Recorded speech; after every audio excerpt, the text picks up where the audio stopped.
세상을 바라보는 발칙한 시선, 발칙한 경제입니다. 오늘도 재밌는 경제 이야기 들려드리겠습니다. 안녕하세요. 상식에 반대 말은 욕심이라고 생각하는 상식주의자 권순우 기자입니다. 오늘 아침부터 엄청 바빴어요. 아침에 한 언론에서 현대차가 애플카를 만들게 됐다라는 보도가 나왔어요. 그래가지고 이거를 이제 기사가 나오고 나면 저희는 이제 확인을 좀 해봐야 되는데, 애플이 전기차를 만드는지에 대한 것도 좀 굉장히 불확실한데 그 파트너가 현대차다. 이거는 좀 굉장히 큰 기사죠. 그리고 얼마 전에 그 LG가 마그나하고 합작 회사를 만든다고 했을 때 애플카를 만든다 그래가지고 뭐 주LG, LG전자, 뭐 LG이노텍 주가 막 다 엄청 올랐잖아요.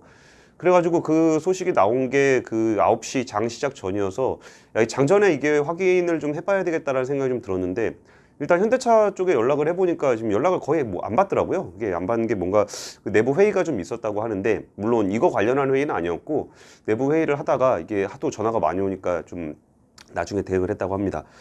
일단 결론부터 말씀드리면은 그 애플이 현대차에 그 제안을 한 거는 맞다고 해요. 이게 초기 단계 제안이라고 하는데, 그러니까 이게 참 기사 쓰기가 되게 어려웠던 게 뭐냐면은, 처음에 나왔던 보도에는 정의선 회장이 결정만 하면 된다, 뭐 이 정도로 얘기가 나왔는데, 이게 또 차 출시 시점은 2027년이었단 말이죠. 그러면은 여기서 그 우리가 일단 기자 감으로 생각해 보는 게, 이게 아직 굉장히 초기 단계일 수 있겠구나라는 생각이 좀 들었었고, 그러면은 이걸 현대차 쪽에서 이제 확인을 해준 거는, 그러니까 애플 쪽에서 제안이 온 건 맞다. 근데 이걸 가지고 아주 너무 초기 단계인데다가 뭐 현대차에만 제안을 준 게 아니라 이제 글로벌 OEM들한테 대부분 연락이 간 것 같다. 그래서 뭐 이렇게 애플이 차량을 만들기에 앞서서 개발 협력 파트너를 찾으려고, 그러니까 여기서 뭐 여기저기 한번 연락을 해보면서 한번 만나서 좀 얘기 좀 해보자. 약간 이런 정도 수준의 얘기라는 거예요. 그러면 이거를 보도를 할 때 이걸 보통 검토 중이다. 뭔가 일단 제안을 받은 건 맞으니까 뭐 제안을 안 받았다라고 쓸 수는 없는 거고. 그러면 검토 중이다라고 쓰면은 검토를 해서 뭐 예를 들어서 그 기사에 나온 대로 검토를 해보고 정의선 회장이 결정을 해서 애플하고 같이 하자라고 하면은 그럼 바로 애플카를 만들 수 있는 거냐? 그런 단계는 아니라는 거죠. 이게 지금 검토를 하고 있는데, 그 제안이 와서 검토를 하는데, 이게 뭐를 개발하자, 애플카를 통으로 만들어 달라는 건지, 아니면 애플의 어떤 그 애플카를 만드는 거에 일부를 협력하자는 건지, 아니면 어떤 프로젝트를 같이 하자는 건지, 이렇게 구체적인 내용이 전혀 없는 상황이라는 거예요. 아주 초기 단계 제안이라서. 그럼 검토 중이라고 하면은 뭔가 검토가 마무리되면 바로 애플카를 만들 것 같고, 뭐 그런 기대감이 있으면 주가가 또 엄청 오를 거 아니에요. 그러니까 이거를 아니라고 할 수도 없고, 그렇다고 검토 중이라고 하는 말은 맞는데 그렇게 얘기할 수도 없고. 그래서 만약에 뭐 이렇게 다른 회사들한테도 제안을 했고 우리한테도 제안을 했다는 얘기는, 그러니까 현대차 입장에서는 자기가 제안받은 건 자기가 하는 얘기지만, 애플이 다른데 또 어디다 제안했는지 그건 또 모르는 거잖아요. 그러니까 이걸 어디까지 얘기를 해야 될지를 좀 현대차 쪽에서도 굉장히 좀 당황해하는 상황이었고, 결국 뭐 조회 공시를 통해서 뭐 그 아직 초기 단계 논의 중이다. 뭐 여러 회사들과 협력을 논의하고 있는 걸로 안다. 뭐 이 정도 얘기가 나왔습니다. 그래서 뭐 증권가에 도는 얘기들을 좀 보니까 일단 분석들을 하는 거죠. 이게 그 시너지가 있을 거냐, 뭐 현대차가 채택될 가능성이 있느냐, 뭐 이런 얘기들을 하는 건데, 사실 좀 앞섭니다. 너무 앞서간 얘기긴 해요. 이제 초기 단계니까 처음 얘기해보는 수준이고, 오히려 이런 얘기가 흘러나온 게 좀 문제가 있죠. 아직 그 개발에 대해서 뭔가 구체적인 로드맵이 없는 상황에서 그냥 주가에는 굉장히 좀 예민하게 반응할 수 있는 이슈가 먼저 공개가 됐다라는 게, 초기 제한 온 게 공개가 됐다는 게 조금 뭐 좀 그 정보 관리 차원에서 문제는 좀 있어 보입니다. 근데 어쨌든 지금 애플에서 요구하는 생각들을 해보면은, 사실 여기선 두 가지 정도 확인해 볼 수 있는 것 같아요. 그 애플이라는 회사가 자동차를 만들게 될 거라는 얘기들은 워낙 많이들 하는데, 지금까지 뭐 한 10여 년 나왔어요. 애플이 자동차 만들 거라는 얘기는. 근데 지금까지 애플 쪽에서는 단 한 번도 자기들이 전기차를 만들겠다라고 선언을 한 적은 없습니다. 그리고 사람들이 또 관심을 가졌던 게, 애플이 직접 차를 만들 것이냐, 아니면은 지금의 애플과 폭스콘처럼, 애플의 아이폰을 폭스콘에서 만들잖아요, 대만에. 그것처럼 외부에다가 위탁 생산을 할 것이냐, 이런 부분들도 약간 좀 그 의견이 좀 분분했는데, 아무래도 이런저런 OEM들한테 제안을 한 거 보면은 외부에서 만드는 쪽으로 가닥을 잡은 게 아닌가라는 거를 좀 유추해 볼 수 있고요. 그리고 애플이 원하는 자동차 수준의 그 제조를 잘할 수 있는 회사라고 하면은, 사실 자동차라는 게 한 3만여 개의 부품을 사용하기 때문에 아무나 초기에 시작을 할 수는 없습니다. 테슬라 같은 경우도 자동차를 개발한 이후에 한 10여 년 동안 그 자동차 차체를 만드는, 제조를 하는데도 굉장히 고생을 많이 했거든요.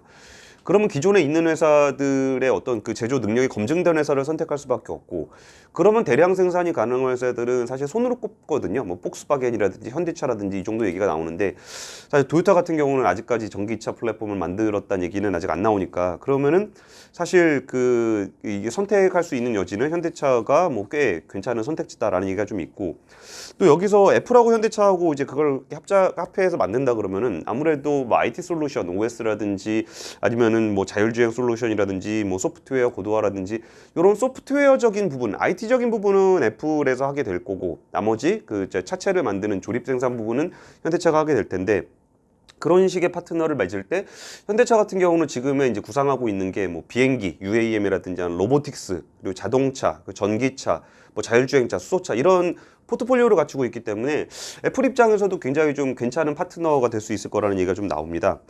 그리고 현대차 같은 경우는 이게 앞으로 만들어질 모빌리티의 포트폴리오도 포트폴리오지만 그 수직 계열을 통해서 자동차 부품을 만드는 쪽에도 굉장히 수직 계열화가 많이 돼 있거든요. 뭐 예를 들면 모비스라든지 위아라든지 뭐 철을 만드는 현대제철이라든지 이런 것들이 수직 계열화가 돼 있기 때문에 이런 부분들을 감안하면은 뭐 현대차도 참 괜찮은 파트너가 될 수 있을 것 같다라는 전망들이 좀 나오고 있고요. 또 하나는 이제 현대차 입장에서 그러면은 이게 우리 자동차를 만들면서 다른 자동차 회사에게 또 일종의 경쟁자가 되는 거잖아요. 애플 자동차라는 게. 그럼 이게 어떤 선택일 것인가에 대한 것들도 얘기가 좀 나오는데, 그 자동차 회사들은 사실 이 부분에 대해서 약간 우려하는 측면이 있어요. 그러니까 자동차 회사들이 기존에 가지고 있던 경쟁력이라는 거는 파워트레인, 어떤 동력의 심장을 가지고 그 수만여 개의 부품을 조립해내는 이런 능력이 자동차 회사의 최대 경쟁력인데, 전기차 시대로 가게 되면 일단 그 파워트레인에 대한 것들은 다 없어지는 거고, 내연기관은. 그리고 미래 스마트 모빌리티의 가장 중요한 게 두뇌, 뭐 IT 솔루션, 뭐 통합 제어기 뭐 이런 거라고 한다면은 오히려 여기에 경쟁력이 그 현대차나 이런 자동차 회사들보다 IT 회사들이 더 강력할 수 있다라는 이제 전망들이 좀 나오다 보니까, 그러면 정작 그 부가가치가 높은 그러니까 영업이익률이 높고 고부가가치를 창출하는 이런 핵심적인 그 솔루션들은 IT 회사가 하고, 그럼 자동차 회사들은 그냥 껍데기나 만드는 그런 어떤 조립 하청업체로 전락하는 거 아닌가라는 좀 우려들이 좀 있습니다. 그래서 그 IT 회사들의 어떤 프로젝트에 완성차 회사들이 들어가는 부분들이 과연 이게 완성차의 미래에 어떤 도움이 될 것인가에 대한 의심이 좀 있긴 있는데, 뭐 또 다른 관점에서는 이게 지금 전기차가 수익성을 확보하지 못한 상황이에요. 이게 테슬라 같은 경우도 뭐 작년에 한 50만 대 정도 팔긴 했지만 차를 팔아서 돈을 벌진 못하고 있거든요. 이게 크레딧으로 돈을 많이 벌었고, 그러면 전기차 가격은 지금 내연기관차보다 비싼데 여기서 가격을 좀 다운을 시키려 그러면은 뭔가 대량 생산이 필요하고 규모의 경제가 좀 필요합니다. 그러면 현대차 입장에서 지금 EGMP를 플랫폼을 가지고 아이오닉을 만들고 있는데, 아마도 요걸 기반으로 이제 애플하고 협력을 하게 되면 요걸 가지고 좀 이렇게 개조를 해서 만들게 될 거고, 그러면 기존에 있는 어떤 플랫폼들을 대량 생산할 수 있는 기회가 되는 거잖아요. 뭐 자기도 팔겠지만 다른 데다가 또 공급을 함으로써 이렇게 그 일괄적인 플랫폼을 이렇게 대량으로 생산하기 때문에 규모 경제를 통해서 원가를 절감할 수 있다라는 효과가 분명히 있습니다. 그리고 애플하고 협력하는 과정에서 뭔가 새로운 모빌리티를 만드는 것에 어떤 기술들을 좀 익힐 수도 있고요. 이런 부분에 대한 기대감이 좀 있는 거고, 오늘 그 현대차 주가 같은 경우는 한 24%까지 올라갔다가 내려오고 뭐 오락가락 하더라고요. 이게 정보라는 게 처음에는 완전 기대감으로 올랐다가 야 이게 완전 초기라 그러면은 뭐 그냥 그런 거 아닌가 말하는 생각이 좀 들면서 좀 빠지기도 했다가 이러면서 이렇게 오락가락 하더라고요.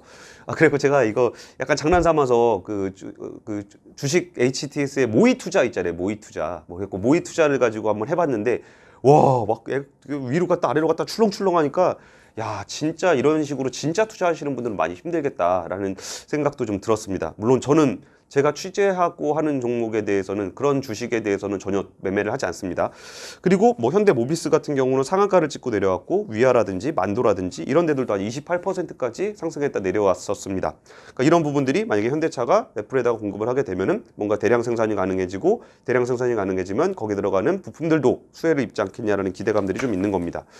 어쨌든 지금 뉴스는 현대차의 주가를 이렇게까지 끌어올릴 만한 뉴스는 아닌 것 같아요. 워낙 초기 단계의 논의고 이게 잘 될지 안 될지, 그리고 뭘 협력을 할지 이런 부분들이 굉장히 좀 불확실한 단계이기 때문에 오히려 지금의 주가가 조금 저는 그 과잉 기대가 있지 않은가 싶은데, 아무래도 좀 유동성이 워낙 풍부한 시장이고 코스피가 3,100 까지 근접하면서 뭔가 기대감들이 크다 보니까 이렇게 주가가 탄력적으로 변동성을 확대하고 있는 것 같습니다. 그러면은 일단은 그 애플의 전기차 프로젝트 얘기 잠깐 좀 드릴게요. 그러니까 아까 말씀드렸던 것처럼 애플이 전기차를 하겠다고 얘기한 적은 한 번도 없어요, 지금까지. 근데 그 시작이라고 얘기하는 거는 2008년에 스티브 잡스가 살아 있을 때, 스티브 잡스 CEO가 있을 때 전기차 아이카를 만드는 것에 대한 구상을 좀 했었다라는 얘기들이 뭐 미국의 어떤 서적이라든지 이런 데에 좀 내용이 나오고 있어요. 근데 그 당시에 글로벌 금융위기를 맞으면서 환경이 좀 악화가 되면서 전기차 구상을 좀 포기를 했다는 거고, 그리고서 애플의 전기차 프로젝트가 다시 좀 수면 위로 드러났던 거는 애플이 뭘 발표해서 그런 게 아니라 A123이라는 배터리 회사가 있어요. 미국의 어떤 초기 전기차 전에 배터리를 만들던 회사인데, 이 회사가 돌연 애플에게 소송을 제기합니다. 그게 2015년이었는데 이게 애플이 자신들의 핵심 엔지니어들을 좀 데려간다라고 하면서 그런 식으로 기술을 탈취하고 있다라는 식의 소송을 제기했습니다. 그러면서 야, 배터리 이외에 A123이라는 회사가 전기차 배터리를 만드는 회사인데 여기에 있는 엔지니어들을 뽑아가는 거 보니까 애플이 전기차를 만들려고 하는 것 같다라는 얘기들이 그 당시에 나왔던 겁니다. 그래서 애플이 이제 그렇게 뭐 의견들이 좀 나오면서 만드는 거냐 아니냐 막 의견이 논란이 분분한데 애플은 거기에 대해 답을 안 하고 있었고, 그때 이제 행동주의 펀드로 유명한 칼 아이칸, 우리나라로에서는 KTNG를 한번 공격한 적이 있던 뭐 기업 사냥꾼이라도 불리는 그런 투자자인데, 이 칼 아이칸이 팀쿡 CEO에게 공개 서한을 보냈어요. 내가 주주인데 니네가 전기차를 만들 거면 굉장히 대규모 투자가 필요할 거고 이런 정도의 얘기는 주주들한테 미리 좀 얘기를 해야 될 거 아니냐라고 하면서 그냥 공개 서한을 보내면서 그때 당시 다시 전기차 만드는 거냐 아니냐에 가지고 좀 논란이 좀 됐었습니다. 나중에 알려진 사실인데 2015년 이전에 이미 2014년에 팀쿡 CEO는 자데스카 부사장에게 타이탄 프로젝트, 그러니까 애플의 전기차 프로젝트를 해보라고 좀 그 일을 맡겼고, 그래서 이제 굉장히 많은 엔지니어를 뽑았는데 A123뿐만이 아니라 다임러라든지 BMW 같은 유명 자동차 회사들의 엔지니어들도 많이 뽑았다고 합니다.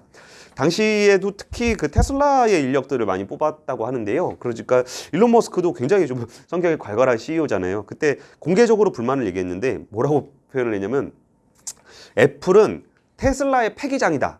그래서 테슬라에서 잘리거나 아니면 테슬라에 지원했다가 떨어진 사람은 애플을 가서 지원해라 라면서 약간 조롱을 하기도 했는데요. 그러면서 자동차가 굉장히 유의미한 의미 있는 혁신을 안겨줄 다음 차세대 물건은 맞지만, 여기서 다음 물건이라는 건 PC, 모바일 다음에 모빌리티가 되는 거는 맞지만 자동차 생산이라는 게 그렇게 만만한 게 아니다. 이때 당시가 보면 2015년, 16년 이때니까 이때만 하더라도 테슬라도 거의 뭐 망하냐 안 망하냐 그런 얘기가 나올 정도로, 테슬라가 2003년에 만들어졌는데 12년을 하고 나서도 자동차를 대량 생산하는데 되게 어려움을 겪고 있던 시점이에요. 그러다 보니까 그런 부분들을 좀 강조를 했습니다. 그리고 최근에 다시 로이터 통신을 통해서 애플이 2024년에 전기차를 만들 것이라는 보도가 나왔을 때도 일론 머스크는 야, 내가 옛날에 테슬라한테 이거 좀 사보라고 했는데 안 산다고 했었다라고 하면서 트윗을 올렸는데, 야, 그때가 우리 주가가 10분의 1이었는데 우리 10배가 됐어 주가가 라고 얘기하면서 왜 팀쿡은 전기차에 관심이 있다고 하면서 왜 우리의 가치를 제대로 보지 못했느냐라고 하면서 약간 조롱을 하기도 했습니다. 그리고 또 하나 애플이 전기차를 만들고 있다라는 또 얘기가 다시 수면 위로 거론됐었던 건 2017년인데요. 2017년에 그 미국의 캘리포니아 교통당국에다가 자율주행 기술 시험을 위한 인가를 애플이 신청했습니다. 그러니까 애플에서 자율주행을 연구를 해야 되는데 우리가 자율주행을 하려면 라이센스가 있어야 되거든요. 정부에서 허락을 받아서 시험을 해야 되는데 이때 그 토요타의 렉서스에다가 탑재한 걸 가지고 시험을 해보겠다라고 인허가 신청을 하면서 아, 애플이 전기 자율주행을 하는구나 라고 좀 해석이 됐습니다. 근데 이 중간에는 뭐 타이탄 프로젝트라던 굉장히 많은 엔지니어들을 해고를 하면서 애플이 좀 안 하는 거 아니냐라는 얘기도 좀 돌긴 했었는데 최근 들어서 다시 이 이슈가 많이 거론이 되고 있습니다. 그래서 이제 어쨌든 이번에 그 자동차 회사들 입장에서는 이런 애플을 비롯한 구글을 비롯한 그 빅테크 기업들이 자동차 시장에 들어오는 게 어떻게 보면 되게 불편한 일일 수도 있어요. 이게 뭐 자기네들끼리만 경쟁을 하던 자동차 시장에 어떤 굉장히 강한 경쟁력, 어마어마한 자본력을 가지고 있는 IT 회사들이 들어오고, 그리고 IT 회사들이 만드는 그런 자동차들이 제가 이전 방송에도 몇 번 얘기했지만 기존에 있는 자동차를 만드는 그 산업하고 스마트 모빌리티를 만드는 산업이 완전히 다른 산업인 것 같다고 말씀을 좀 드렸었잖아요. 그러면 이 스마트 모빌리티에는 또 다른 경쟁력으로 이 시장에 접근하는 것이 자동차 회사에서는 굉장히 견제가 될 수 있는데, 그렇지 뭐 그게 꼭 그렇게 견제를 하고 배척을 하고 뭐 그럴 문제인지, 아니면 지금 아예 새롭게 시작되고 있는 스마트 모빌리티 시장에서 굉장히 강력한 새로운 독재자가 탄생할 때 그 독재자와 협력할 수 있는 기회가 될지를 두고 굉장히 많은 고민들을 하고 있는 것 같아요. 그럼 최근에 LG전자도 이제 마그나랑 합작 회사를 만들어서 여기서 뭔가 또 다른 회사를 만들고 이걸 또 애플카랑 연결을 시켜서 얘기하는 것들이 나오면서 주가가 많이 좋은 상황인데, 어쨌든 이 모빌리티, 그러니까 모바일 이후의 어떤 그 디바이스, 스마트 디바이스로 모빌리티가 굉장히 각광을 받고 있고, 이걸 만들 때는 그 자동차라는 그 수많은 부품으로 굉장히 빠른 속도로 굉장히 오랜 시간 동안 내구성을 유지해야 되는 요 기계 장치를 만드는 게 IT 회사들 입장에서도 쉬운 문제는 아니거든요. 그러면은 요 두 회사들이 협업을 통해서 가는 방향은, 이게 누가 할 수도 있고 누가 안 할 수도 있겠지만 이 합종연행의 흐름은 앞으로도 계속적으로 얘기가 나올 것 같고, 이걸 통해서 지금 테슬라가 독주하고 있는 스마트 모빌리티 시장에서도 뭔가 새로운 경쟁자들이 나올 수 있지 않을까라는 얘기들이 정말 그 수면 안에서 굉장히 빠르게 좀 얘기들이 진행이 되고 있고, 이 주식시장에선 이게 조그만 흐름이라도 밖으로 노출이 됐을 때 주식시장이 좀 빠르게 반응하고 있는 것 같다, 그런 말씀을 좀 드리고 싶습니다.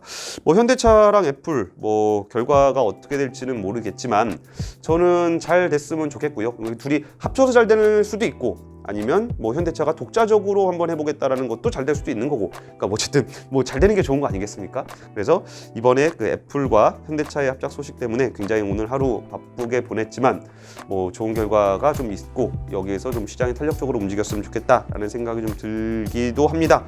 그러면서도 이게 주가가 너무 많이 올라가지고 코스피도 지금 너무 빨리 올라가는 것 같아서 좀 그 주가 고점에 대한 걱정들도 좀 되는데, 뭐 사실 이게 주가 고점에 대한 걱정은 그 뭐 적합하지 않다라는 전문가들도 있어요. 이게 오를 때는 충분히 그 상승을 즐기다가 조금 이제 하락의 추세가 나올 때 대응하는 것이 맞다라는 사람들도 있으니까, 어쨌든 주식적인 측면에서 대응하실 때는 신중하게 잘 검토해서 접근하시기 바랍니다. 지금까지 발전한 경제였습니다. 감사합니다.